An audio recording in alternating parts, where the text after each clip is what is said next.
सोधे पक्का होइन सोध सोध न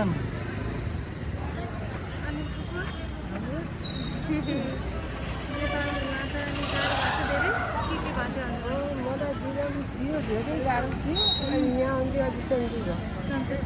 के हुन्छ मुटुमा हुन्छ काँटी लाग्छ त्यसै थियो त्यही अहिले अलि सन्चो छ खाना पनि खाइरहेको छु पाहाड खाएर ए उहाँभन्दा अरू खाना रुचि छ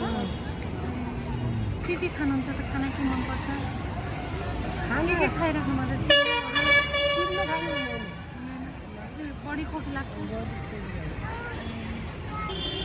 उल्टीहरू हुन्छ कि हुँदैन गाडीमा परेपछि अरू बेला ठिकै छ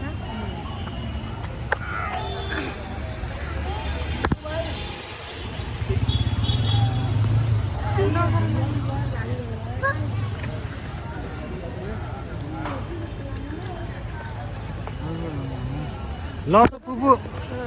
राम्रोसँग बस्नु 5-6 महिना अब आएपछि आमा आयो भने अनि भुरी गाउँ गर्ने गरौँला बुझ्नुभयो है ल पुपु ल दाजु